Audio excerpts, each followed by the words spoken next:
Hello, Shockers. This is Scott Paske from the Wichita State University Alumni Association. You're listening to the Shock Talk podcast, our chance to visit with Shocker alumni and others connected to WSU. Our guest is Wichita State baseball coach Eric Wedge, who visited with us prior to one of the Shockers' fall practices. The Shockers had college baseball's attention in Wedge's first season, winning 13 of 15 games before the COVID-19 pandemic shut things down. His approach brought senior third baseman Alex Jackson to say, quote, "We're not really going at things from a Division I standpoint or even a minor league standpoint. We go at it from a major league standpoint." We hope you enjoy our conversation with Eric Wedge. Yesterday when I was doing some research for some questions and things like that, I calculated when the alumni weekend rolls around, that'll be the Friday of the golf tournament will be your 500th day on the job here. Oh my gosh. Is that... Does it seem that long? Well, does it seem that short? It doesn't seem that long. It does still seem short, but you know what's bothersome to me is it's 15 games in 500 days. You know what I mean? Because of last year and COVID and everything. So I'm just anxious for us to get out there and compete against other teams. And you know, the kids are doing a great job with their practicing, you know, their work ethic, understanding what's important to us, which we talk about a lot. You know, two biggest things for us is just learning and toughness. And you know, they're being better teammates. They're holding each other accountable better. So a lot of good things are happening, but ultimately we want to be able to get out there and compete against another team. Right. Well, I'll bring back some quotes probably throughout this interview of way back in May 2019. And I know one thing you said at your introductory press conference was, "I was pretty smart in professional baseball, but I got a lot less smart real quick when I got the job at Wichita State." Then came COVID. Yeah. Has that altered your view? I mean, we leveled the playing field. No, I would like to think so. You know, listen, I've never even coached a conference game. You know, we didn't even get to conference last year. So, you know, I'm still really green. You know, I still have a lot to learn. And, you know, thank God I've got, you know, Lauren Hobbs here. You know, Scooter's, you know, he's been fantastic for me. Mike Siriani and his experience and the way he works and the way he takes a leadership role. And, of course, you know, Pelfrey and I are the new guys, you know. So, you know, even though we both have a lot of big league experience, you know, we're still the new guys when it comes to college ball. But we're both learners, too, and we're both tough. And, you know, we try to get a little bit better, a little bit wiser every day. I was going to ask just, you know, like you said, you got 15 games in. Yeah. And then, you know, like everybody's world, boom, it was, Sure. Things were over.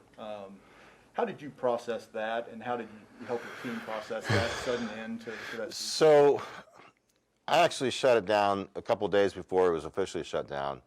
You know, we were one of the last teams to still keep practicing, and we wanted to take it as far as we can because every day you have is worth its weight in gold. You know, it's an opportunity to get better.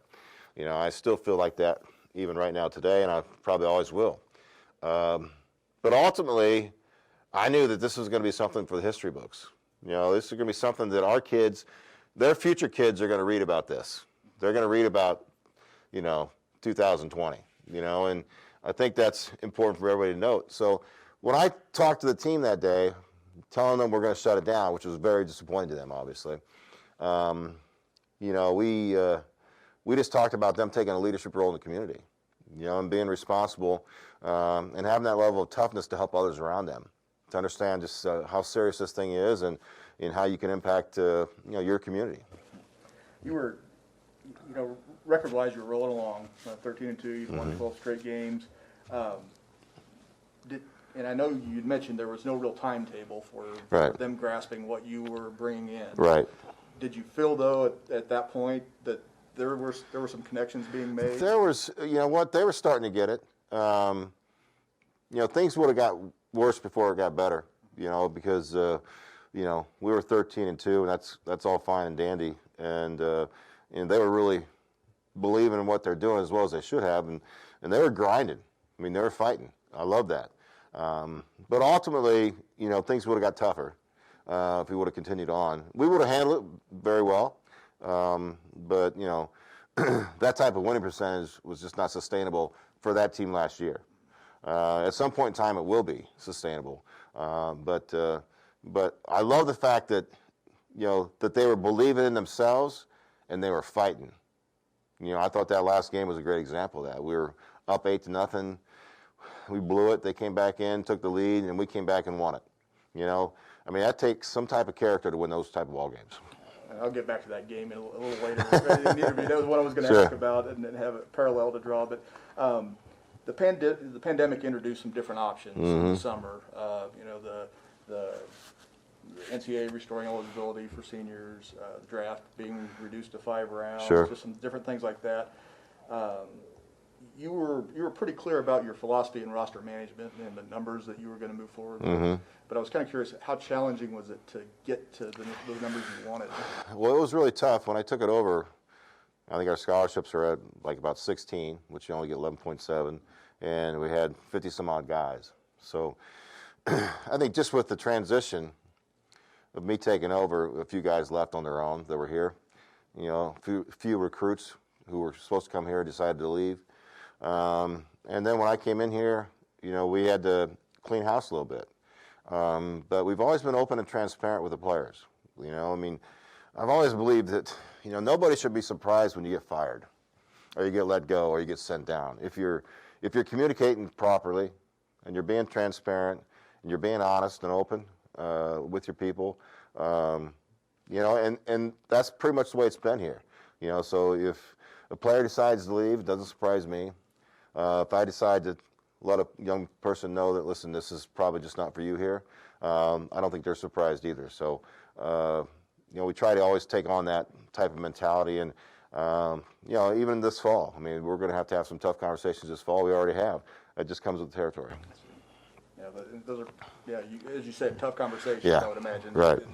You can't avoid them. Yeah, always, because you know what? You can't keep everybody. And like I've told you, this is not for everybody here. This is the road less traveled.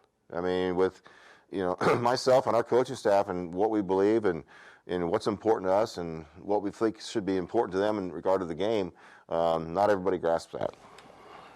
And, you know, in turn, part of that's kind of resulted in guys like Alex Jackson, Preston Snavely, Tommy Barnhouse getting a mulligan. Another year. at a senior season. Yeah. Does that add to their roles in your mind for year 2? Well, it's up to them. You know, I say this every year. I believe this. I mean, you know, nobody has a job here. Nobody's guaranteed anything. Just because you were a starter last year doesn't mean you're going to start this year. Because we were always going to have a new crop of kids coming in. And there's always going to be people that, you know, continue to develop. So ultimately, from my standpoint, you know, what they have, in your words, you know, it's a mulligan, so they have another chance to come out here and do something special. You know, whether or not they take advantage of that, that's up to them. I see. I noticed earlier this week on Twitter, Coach Hibbs had mentioned that the 20 major league organizations that come through here during to watch practice. Yeah. Is that a product of the pandemic? I mean, is that something that is or something that is that going to be a staple? Is that going to No, I wouldn't say it has anything to do with COVID. I think it's more about our players and the way they continue to develop. I mean, we've got some young players here that professional scouts want to see, and you know that's nothing but positive. You know, I talked to him about it the other day. I said, you're going to have to get comfortable being uncomfortable in regard to, you know, whether it be scouts in the stands or your family in the stands or your friends in the stands. It shouldn't matter who's in the stands. You go out and play the way you play. You know, what you don't want to have happen is for that to negatively influence you when you're out there, you know, participating. I equate it to a job interview. Some people interview very well. Some people don't interview very well. Doesn't mean they can't do the job, right? Absolutely not. But ultimately, the way you interview is going to be a representation of yourself. So, you know, when our kids go out there and they do their thing, you know, I want them to do their thing, you know, in front of God and everybody, you know, and not worry about it. And if they just focus on themselves and their teammates, then, you know, they'll be okay. Yeah. What did you witness that day? I mean, did you like what They were pretty good. They were pretty good. You know, last year I noticed that when we went to, when we played Nebraska, and it was, you know, just a fall game here, and we had about 3,000 people here, which is a great turnout. We had scouts in the stands, and our guys weren't our guys that day. You know, you could tell that it was a little bit different for them.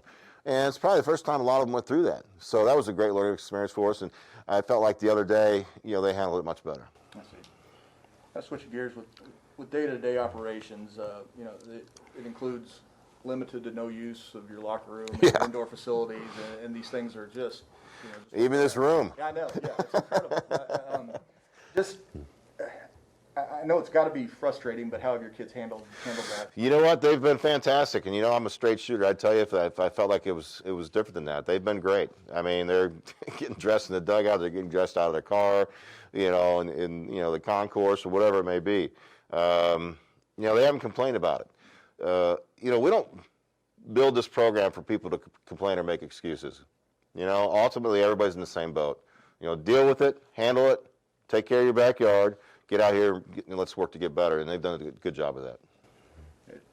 Whether it been, obviously they're going to get back into them at some point, hopefully sooner than later. Yeah. But just with what you've got here now, can you comment on that? Because I know it's it's unbelievable. It's almost unspeakable. I remember when I played here back in the late '80s, and we were on the third base side, which is where we are right now, but it was a little bit different.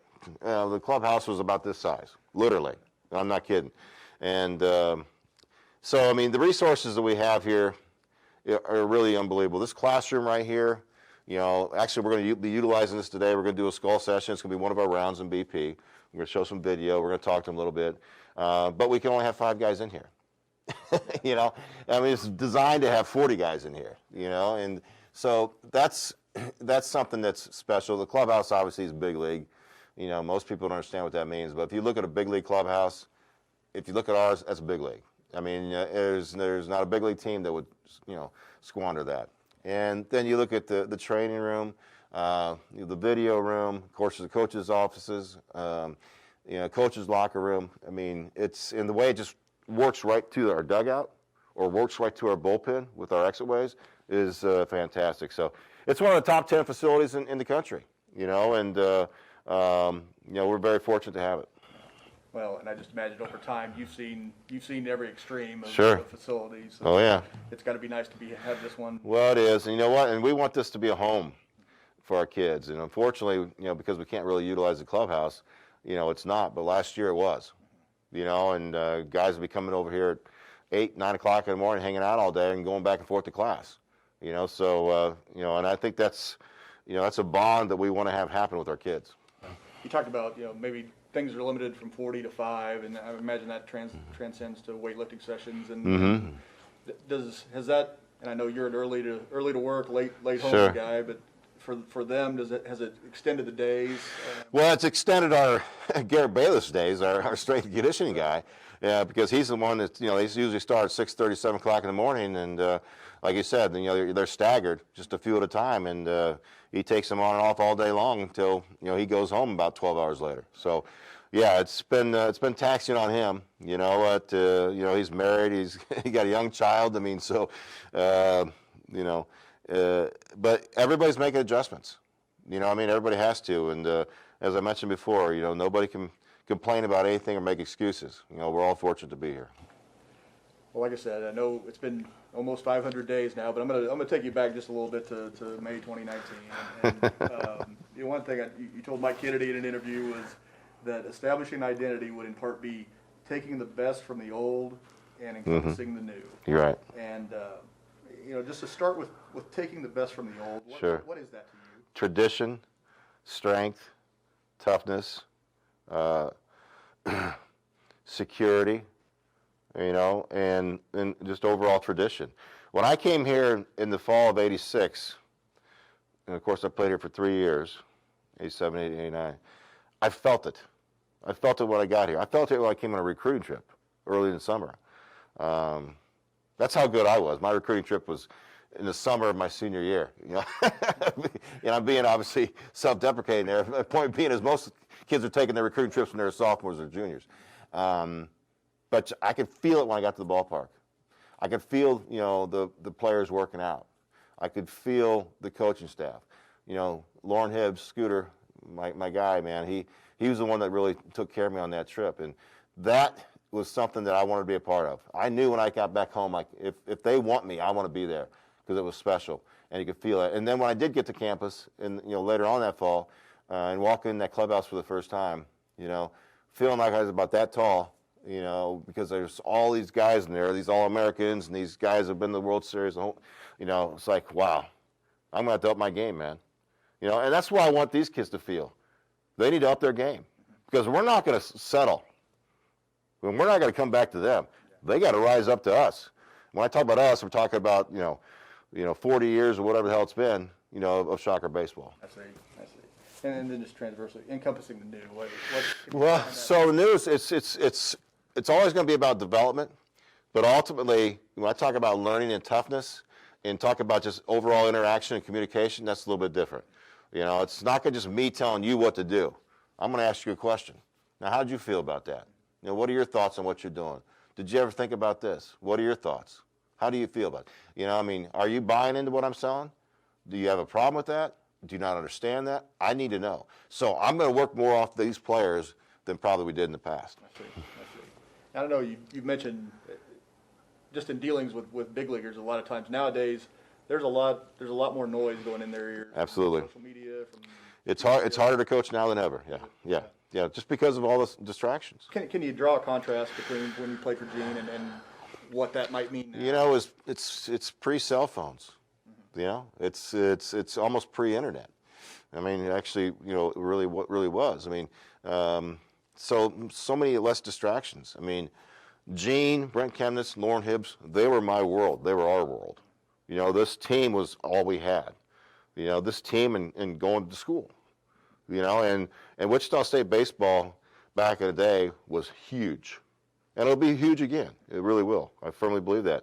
I wouldn't come here if I didn't think that. But it's a lot tougher for these kids today because all they can do is just, boom, get on that computer and they can find anything they want to find. And they got people in their ear. Everybody's always available. Back in the day, if your phone in your room didn't ring, you're good. You know what I mean? You're good. So it's a lot different than that for these kids. Yeah. Well, just to kind of go back to the hiring process and you coming on board. I know you said the seed was kind of planted back when you were still in Seattle and Brent. You were after Gene's tenure came to an end and you said that Brent kind of half-heartedly. Yes. Would you come? Yes. Yeah. Can you just kind of connect the dots from that day when you said the seed was planted to when you eventually? So before that day, I never even thought about having this job. But when Brent kind of half jokingly said, "Well, unless you're available," I told him I'm a little bit busy right now, and he laughed it off. We both laughed it off. But it did plant the seed, So from that day forward, I looked at this as an option, and I looked at this maybe as something I might want to do. And whatever it was, 3 or 4 years later, or probably even longer than that, well, obviously it was longer than that. I just watched them a little bit closer, stayed in touch with people a little bit more here, and that's how it just happened, And then when it became a reality, and I got that phone call, and I really only met Darren Boatwright one time before that, and we never really talked on the phone. But when he decided to make a change and gave me a call, the timing couldn't have been better. I was ready to do something else, and I was open and transparent with Toronto about that. And boom, we got together in Chicago and we made it work. It is a road very less traveled, to go from the big league to this level. And I know you talked about this probably until your voice box goes forward.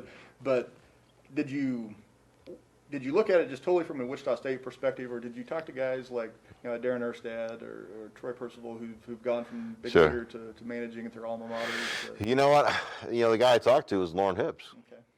And I've talked to other people that have been a part of college, but for me it has to be in my heart. I'm not looking to go anywhere else. The only place I'd be doing this at is Wichita State. Where I went to school. Otherwise I would have stayed in pro ball. But to have the opportunity to come back here and just get this program going again, like I know we will, that was a challenge that I was looking forward to and I wanted. And talking to Scooter, Lauren Hobbs, I'm sorry, he helped me out tremendously. And then I got to the point where he's like, I'd like to be a part of it. I said, well, you are being a part of it. Thanks for talking to me. He's like, no, I want to be a part of it. I'm like, oh. You're interested? I'm like, hey, that's great, man, because I'm looking for a guy just like you, and I know you, and so that worked out too. But yeah, it was this is the place I wanted to be, and it was the right time. It just really all synced up. Well, and you were talking about a 6-year gap between being in the dugout to Seattle right. and here. How much was that an itch to get back to that role? So I was ready to get back to coaching the players and managing the team. In Toronto, I ran their minor league system and was really more of a mentor to their coaches and whatnot. And I enjoyed that too, but just getting back to teaching and being part of a smaller staff with a smaller group. In Toronto, we had about 200 players in the minor leagues, so, and that was great. That was a great experience for me. But if you know me at all, I'm always looking for a new challenge. Now, the difference between this job here and other jobs is that, I want to lock and load here. I really want to lock and load here. I mean, what I mean by that is, I want to instill exactly what we want to instill with these young kids in this program and be able to sustain that for a long time. Yeah. Okay. Transition a little bit to just some of the individuals that you've, by being here, and even if you're not here, you're connected to them in some ways. And you'd mentioned Lauren a little bit, but I want to kind of go through just different people, and we'll start with Gene. And just, I know one time when you were back here, it probably generated good laughs, but you guys, you talked to a crowd at a reunion and said that you guys had a volatile relationship. Oh, yeah. And Gene. Yeah. Can you talk about that and how much maybe that plays into has played into your management? Well, Gene's a big part of who I am, and he was leading that staff with Brent and Lauren Hobbs, and obviously I'm very close to all three of them. But when you talk about passion and motivation, you talk about fight and drive, that's Gene Stevenson, and that's a big part of who I am. A lot of that was instilled in me with my parents, obviously. But coming here as a young person at 18 years old and those formidable years, or those 3 years I was here and what we went through, that was real. Now, did we butt heads? Absolutely. We'd have moments, but we did it because we were very passionate about the same things, and neither one of us held grudges. And I still don't to this day.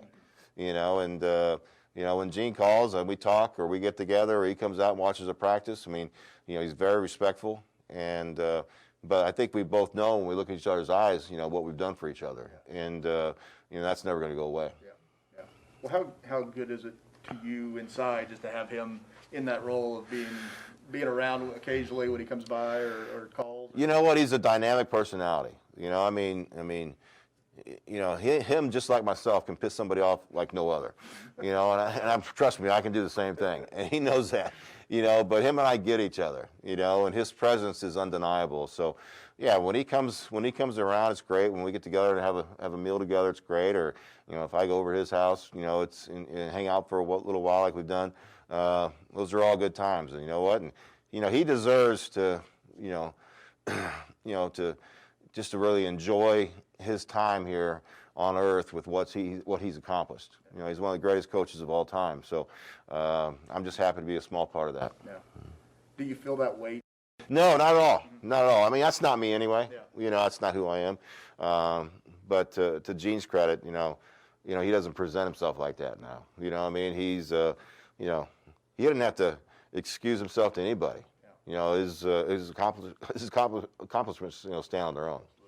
Well, I kind of go back to that last game on March 8th where you mentioned you had the 8-run lead against Louisiana Tech, lost it, came back and won.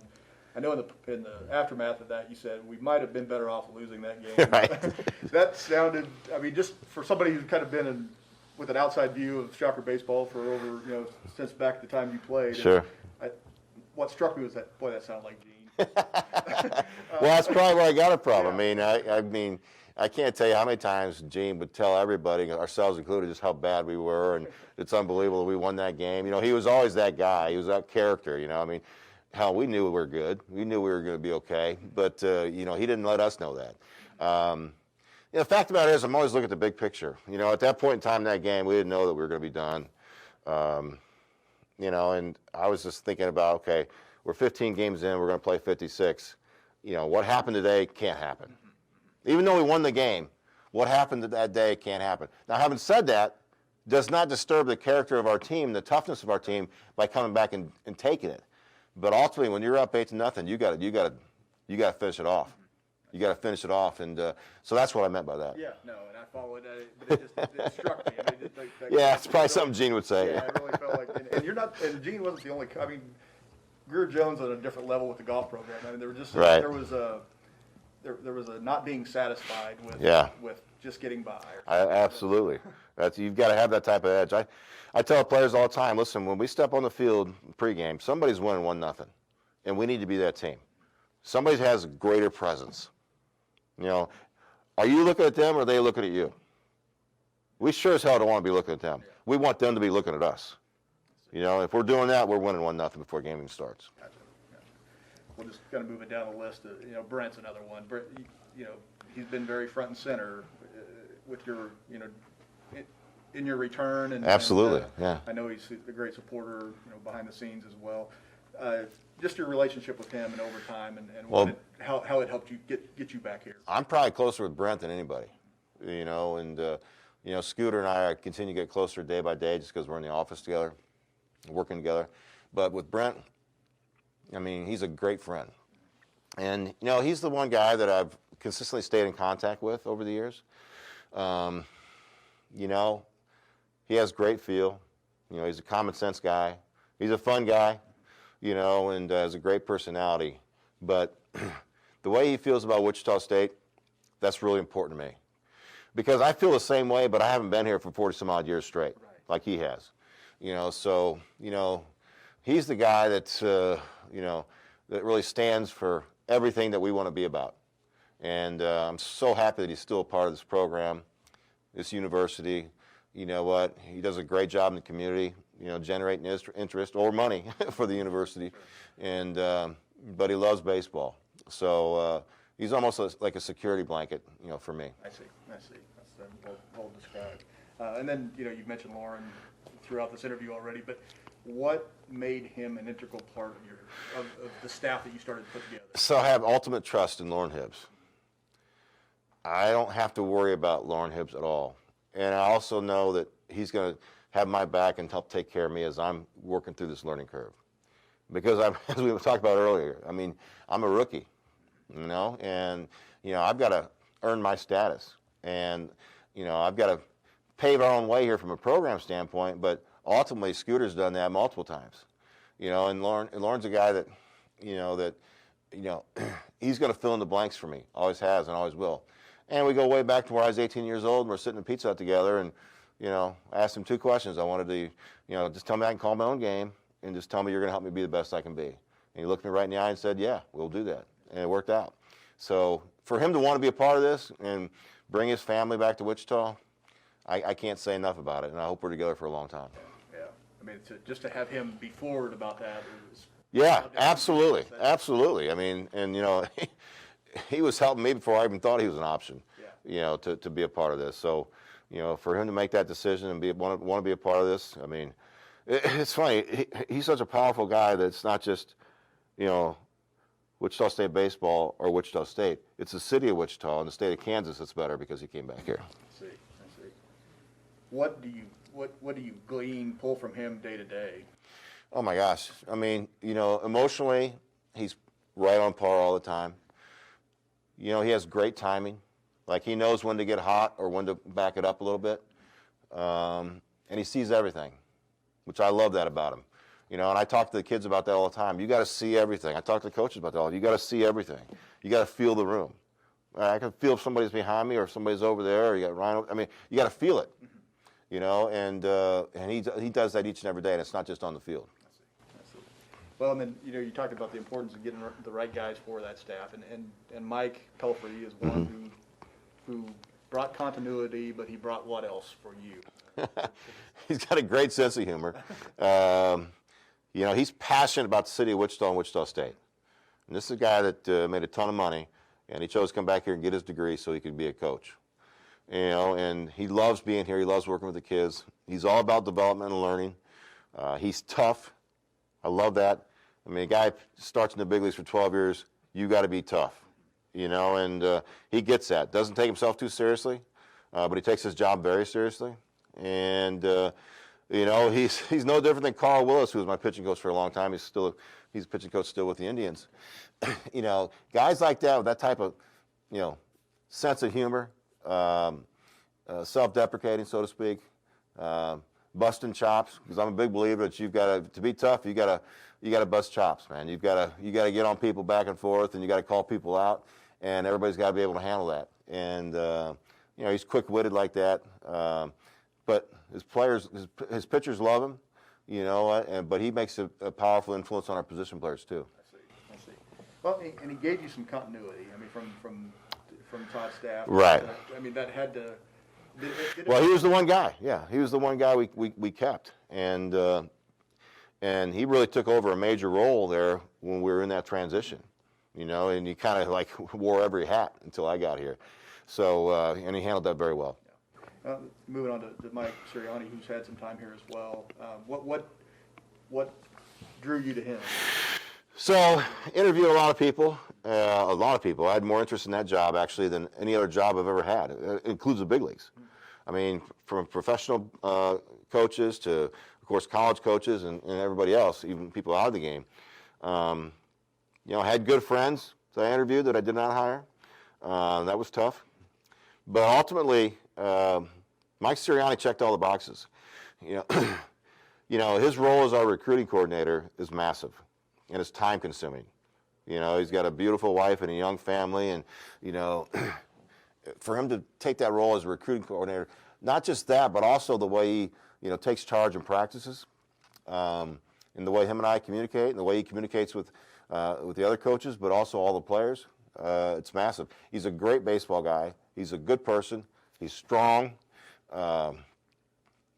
He's not afraid to get out there when he needs to, whether it be calling somebody out or, making a tough decision. So, like I said, he checks all the boxes. I mean, we're fortunate to have him here right now. I don't know how long we're going to be able to keep him because he's got bigger and better things ahead of him, but we're really fortunate to have him here. I see. Well, and this question isn't necessarily to get you to critique the previous regime, but what kind of jolt or what did WSU baseball need that, in your view, when you came here? I mean, Well, you know what? I mean, again, being a head coach or being a manager, it's a tough deal. Anytime you're leading people or leading men, it's a tough gig. It's not for everybody. When I took this thing over, I told them I'm going to be firm, fair, and consistent. You need to know that. You're going to know who's showing up here every day. Having said that, when it comes to learning and toughness, that's undeniable. That has to happen here, and it's going to happen here. Those of you that can't keep up, then you're going to have to go away. Those of you who buy in, you got a chance to be a part of something special. So I just think that probably the overall consistency of that. Emotionally, I don't believe in this. So that was probably one of the biggest things that maybe I brought when I came back here. I believe more of an even keel to where you're kind of living right here. I mean, if you're walking off, you win a game in the ninth inning like we did that last game. Act like you've been there before. What I mean? If you get your butts kicked like we did the first game of the season, whatever it was, 12-1, act like you've been there before. Don't overreact positively or negatively.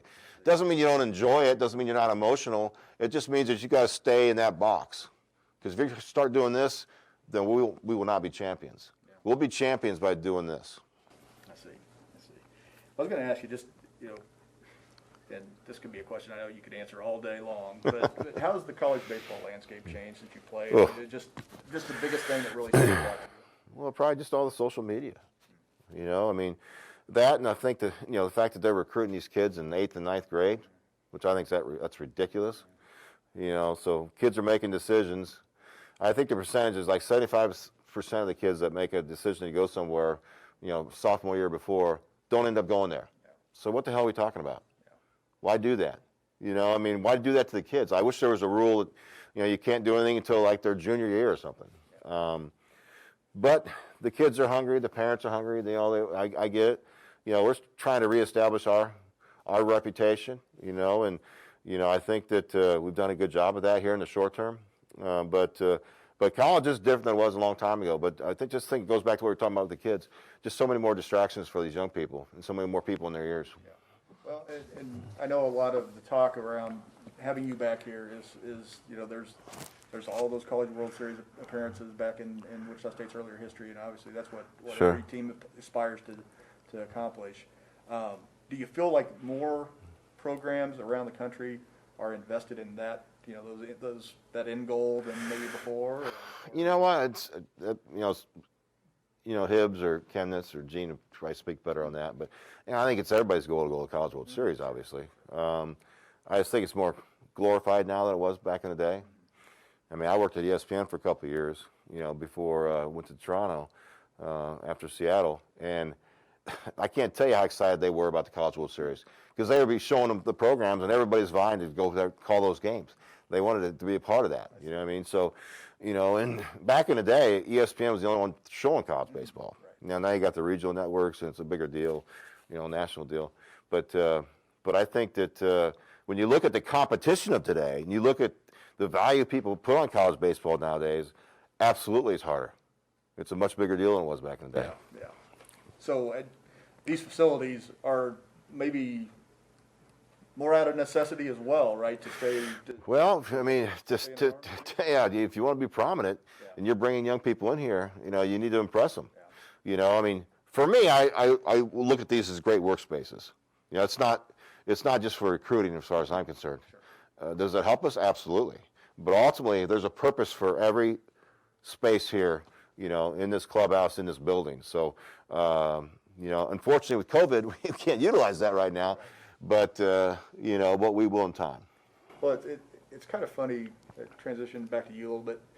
The Alumni Association did a feature story on you back in 2002, right after you got the managerial job in Cleveland. And, you were the young guy, the experience, the lack of experience.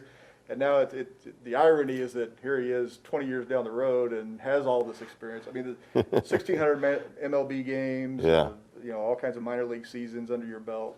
But yeah, he's still, you describe yourself as green, but there's certainly a lot of that has to transcend. Yeah, absolutely. It does. I'm still obviously a young person in regard to my experience here in college as a coach, but the experiences I've had on and off the field the past 30 years are real. It's a big part of who I am. And the way I feel about this game of baseball, that's real too. It's outside of my faith and my family. There's nothing more important.